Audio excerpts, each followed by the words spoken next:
Been in Studio C next door here, working with the most wonderful lady, Dr. Penelope Leach. I've been moderating her new show, which will air on Lifetime on December 2nd, called Your Baby and Child, and I've learned a lot. Of course, she's the one who really knows it all, but it's been fun also meeting some of you who acted and were participated as our audience.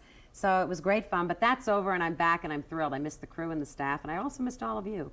We have a lot lined up for you today. Neil Patrick Harris, Doogie Howser, I talked to him in Los Angeles back in June, and we'll bring you that interview. And plastic surgery, are you considering it? If you are, if you have a question later in the show, we'll meet a plastic surgeon and 3 women who have specific issues they'd like to have taken care of, and we'd love to answer your questions. But we begin today's show with what I think is such an interesting topic, and I really want you to listen up. 12-step recovery programs like Alcoholics Anonymous, Narcotics Anonymous, Debtors Anonymous, Overeaters Anonymous have helped millions of Americans overcome alcohol and substance abuse, as well as obsessive-compulsive disorders. But therapist Tina Tessina says that many people recovering from addictions have become addicted to recovery. They've merely substituted a healthier form of dependency on the 12-step program for the original dependency. She favors a 13th step, a kind of graduation from recovery. And we welcome you, Tina, and we also would welcome your questions, you in the audience. Maybe it's time for you to graduate from a 12-step program. Now, we're not only talking about addicts in the sense that we think, we're talking about people addicted to chocolate. What other Caffeine, things? Overeating, workaholics. I mean, anything that kind of controls your life. Right. Any place where you feel a little out of control, where you feel like something is more powerful or somebody is more powerful than you are in your own life. Even love addictions. Even love addictions. Because what you're espousing is that beyond the 12 steps, which you really respect, am I right? I support the 12 steps 100%, yes. You think there should be a 13th step? Yes. In our society, we provide for graduation. When people learn something, for instance, you go to college, you learn something, there's a point at which we say, you learned this, good for you, go take it out in the world, go do something with it, and you get to celebrate that you learned it. In 12 steps, people do leave. They leave successfully. They have conquered their problem, they're ready to go, they've learned the wonderful things that the 12 steps have to teach, and they're ready to move on, but they don't get to feel particularly good about it. They have to feel like maybe they really shouldn't leave, and sometimes they have to feel a little angry to leave. You have a problem with some of the steps as they stand. I mean, you tell us in the book what's good about this step and what might not be so good, but you particularly have a problem with the 12th step. Yes. The problem is that it stops there. I think the 12 steps are a brilliant idea. I think they're as brilliant as Freud's ideas, as the Wright brothers' first airplane. But I think they need to be built on, like all ideas. We are a growing race of people, a learning, growing race of people, and we need to build on our ideas. And I just think the 12th step was as far as it needed to go when it began, but it's time to move on from The 12th step particularly says you should help other recovering alcoholics. Yes. What's wrong with that? Nothing's wrong with that. That's a wonderful thing to do. But for some people, once they've done that for a while, they might want to go out and do something else in the world. They might want to get politically active. They might want to find a specific purpose for their own life that's beyond the 12-step program and do more with their life. And there should be a way for them to do that honorably. So you're saying that there comes a time when you leave AA and the 12 steps behind? And you graduate, yes. What, in the graduation, what do you end up taking with you? What would be the healthiest thing and attitude to take with you?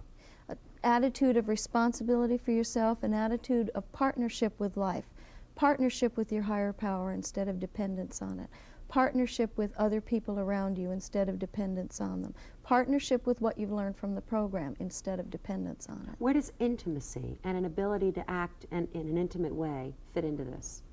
Okay, intimacy is absolutely necessary for partnership.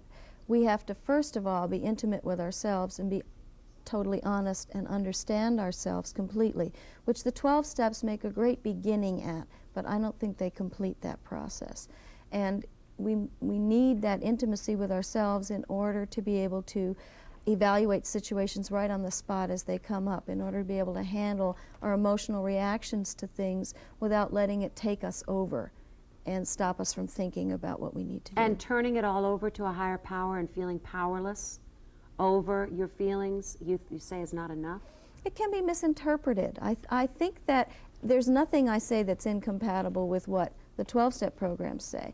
But I think that often that idea of being powerless, of admitting that you're powerless over something, which is really important for somebody in denial, somebody who's saying, oh, I have no problem, I just get drunk occasionally, or whatever. Admitting that you've got a problem is really important. But there becomes a time when focusing on the problem is no longer healthy. There's a time when you need to regain your own power and say, I am powerful in my life, and I'm more powerful than any substances, and I don't need a substance to be powerful in my life. However, there are some who say that if you are an addictive personality, you will always be addicted to something.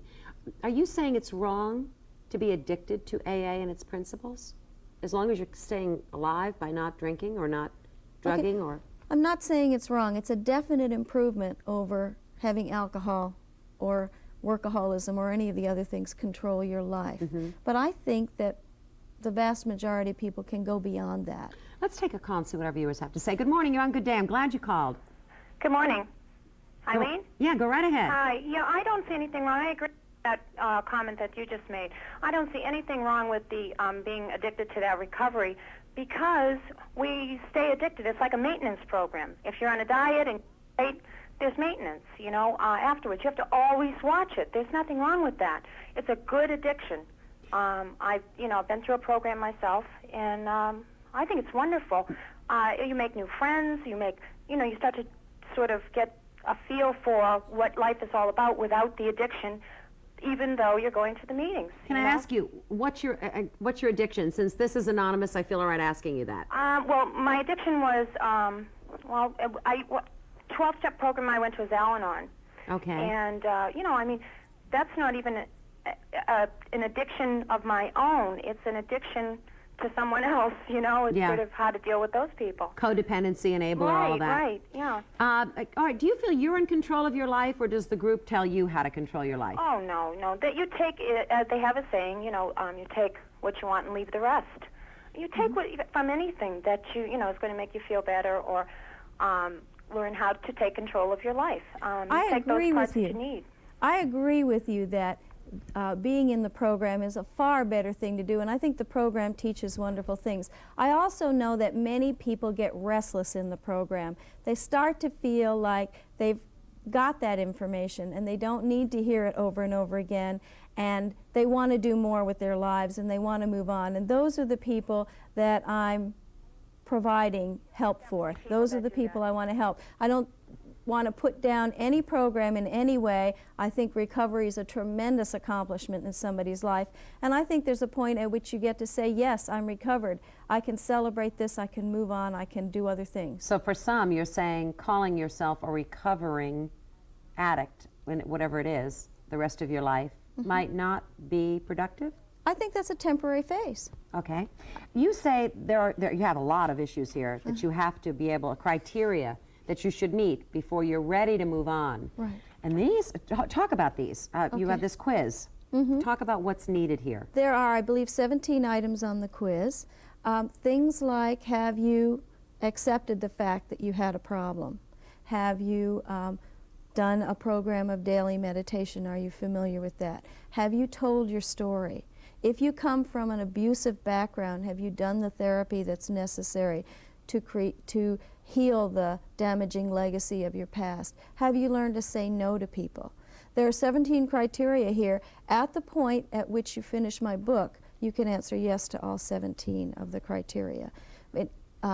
If you can answer yes to most of them, you're probably ready to graduate from recovery. All right, let's take another call. Good morning, you're on Good Day. Hi, good morning. Go right ahead. Thanks. My name is Dia, and I'm a trauma recovery counselor in North Attleboro. And I am delighted with everything that your guest is saying. I have found that in my own clinical practice, individuals that come to me are usually survivors of incest or sexual abuse. Many of them have a dual presentation with a substance abuse. And where they are saying they are powerless over their addiction, it extends to I am powerless over my life, and my job is to empower that individual And there's a big push and a pull between the 12 steps. Yes. Oh, I don't want to lose you. You're there. I am. Hold on 1 second. You have a call coming in. Well, I'll tell you, you won't hear what I'm about to ask Tina, but when you come back, we'll pick it up. I'm back. Let me ask you a question. Do you agree that a person needs to work a long time, though, on all of their issues before they're ready to graduate? In most cases. In most cases. But the two systems need to be able to work together, and oftentimes they don't. I had a young woman that recently went in to a clinical setting for an eating disorder, came back, began OA, and just left her individual work thinking that the support that she got from the 12 steps and being able to acknowledge her helplessness and her hopelessness and her addiction was going to do it. Yes. You know, the 12-step programs, the actual big book of 12 steps, does not teach that you shouldn't go to therapy. It says you should, but often sponsors and groups misinterpret things, or individual members of groups misinterpret things. I agree with this caller that there should be a compatibility. There should be a way that you can use the 12 steps and still go beyond them.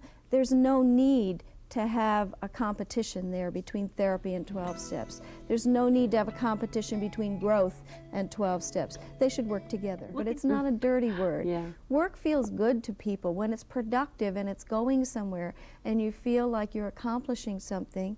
Work feels good. Do you challenge the 12-step programs in terms of getting people to really get intimate? Because I would think the personal inventory and those things that are a part of a recovery program would have to make you intimate with yourself. You'd have to really look inside yourself. Is there more needed? Therapy, Yes. is that needed? Sometimes, if you've had a very dysfunctional background, abuse as a child, I think therapy is absolutely essential. I don't think you're going to get everything you need in a 12-step programs. And programs like Adult Children of Alcoholics also say, go to therapy. Many of my clients are referred to me by their sponsors. And I wrote this book to help people go through those things and to help people figure out when they need therapy and when they don't. And to do a lot of the techniques you do in therapy, you don't really need a therapist for. You can do them on your own. And those are exercises in the book. Let's take another call. Good morning. You're on Good Day. Hello. Hi. Hi. Go right ahead. My name is Dennis. I was listening and I called because I really disagree with what she has to say. Why, Dennis? Through my years in AA, I've learned that I have learned personally, and that's basically what AA, at least to me, teaches, that it's a totally personal thing. If you're going to be trapped within the 12 steps of AA, then you really haven't gotten the idea. Because I think the 12 steps of AA or any other self-help group is for freedom, to be free of this bondage that traps you within yourself, to get freedom from yourself, and that's, I think, the whole key is. I think the people that she's seeing really never got what the 12 steps were supposed to give them. Okay, Dennis. Tina, respond. Good for you, Dennis. I'm glad that you saw them that way, and I do think you can interpret the 12 steps that way. But many, many people come to me feeling like they are stuck, like they need something more, and they don't know what it is, and they don't know how to get beyond it. And the 12 steps can be misinterpreted by sponsors. It can be misinterpreted by the people who read them. They can be misinterpreted by other members. What the book is helping people to do is to get clear and to find the freedom that's available within the 12 steps and to interpret the 12 steps in the most positive and psychologically healthy way.